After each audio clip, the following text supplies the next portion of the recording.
Former davantage de médecins en Suisse, une nécessité pour assurer la relève médicale dans notre pays. C'est le constat partagé par la Confédération et les cantons qui veulent former plus de 300 médecins par an à partir de 2018. L'annonce a été faite hier, un objectif qui est clair, mais les moyens d'y parvenir, financiers notamment, restent encore à définir. Pourra-t-on vraiment assurer la relève, en particulier celle des médecins généralistes, et d'ici là, la Suisse devra-t-elle dépendre de la venue de médecins étrangers pour assurer le fonctionnement des hôpitaux? Pour en parler, on a le plaisir d'accueillir ce matin Pierre-François Levrat. Bonjour. Bonjour. Merci d'avoir accepté notre invitation. Vous êtes médecin, mais surtout directeur général du CHUV à Lausanne. Tout d'abord sur ce constat, la pénurie annoncée de médecins en Suisse, vous êtes d'accord? Alors oui, je crois qu'on peut le dire. Notre population médicale vieillit. Il y a beaucoup de médecins qui vont partir à la retraite. Aujourd'hui, on forme en gros en Suisse 800 diplômés par année. Et on sait qu'on n'arrivera pas à maintenir 30 000 médecins en activité dans le futur si on n'augmente pas ce nombre. On l'explique comment ce chiffre relativement bas? Alors, on l'explique parce qu'il y a eu toute une politique, au fond, de limitation de l'accès aux études médicales. En tout cas, dans certains cantons, je m'empresse de dire que ni Vaud, ni Neuchâtel, ni Genève n'a mis en place cette politique. Et puis, c'était des questions aussi d'infrastructure pour limiter le nombre de médecins.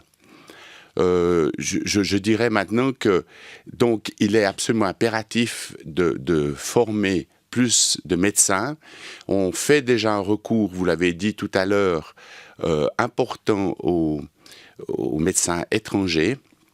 Et ça pose un vrai problème parce qu'on utilise ces médecins alors qu'ils ont été formés dans leur pays et manquent à leur pays aussi. Oui, parce qu'il y a un cercle vicieux de former des gens, de prendre des gens ici, Voilà. et puis ensuite de créer une pénurie ailleurs. Tout d'abord, revenons sur cette actualité, la formation de 1100 médecins par an, ce sera suffisant pour assurer les soins d'une population vieillissante?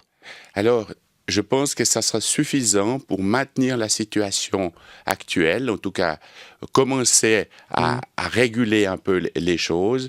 Je ne pense pas que ça sera suffisant pour faire face aux besoins. Pourquoi? Parce que notre population augmente, mais surtout notre population vieillit.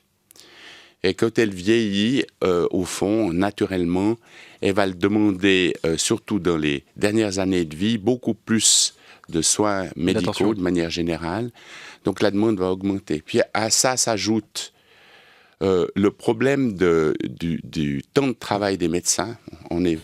Les baby-boomers sont en train de disparaître et arrivent sur le marché des médecins qui n'entendent pas mettre leur vie professionnelle forcément en premier plan, mais garder du temps pour une vie Ça vous étonne, ça, personnelle. vous, l'ancien médecin? Enfin, Pardon? ça vous étonne, vous, cette attitude aujourd'hui de cette nouvelle génération?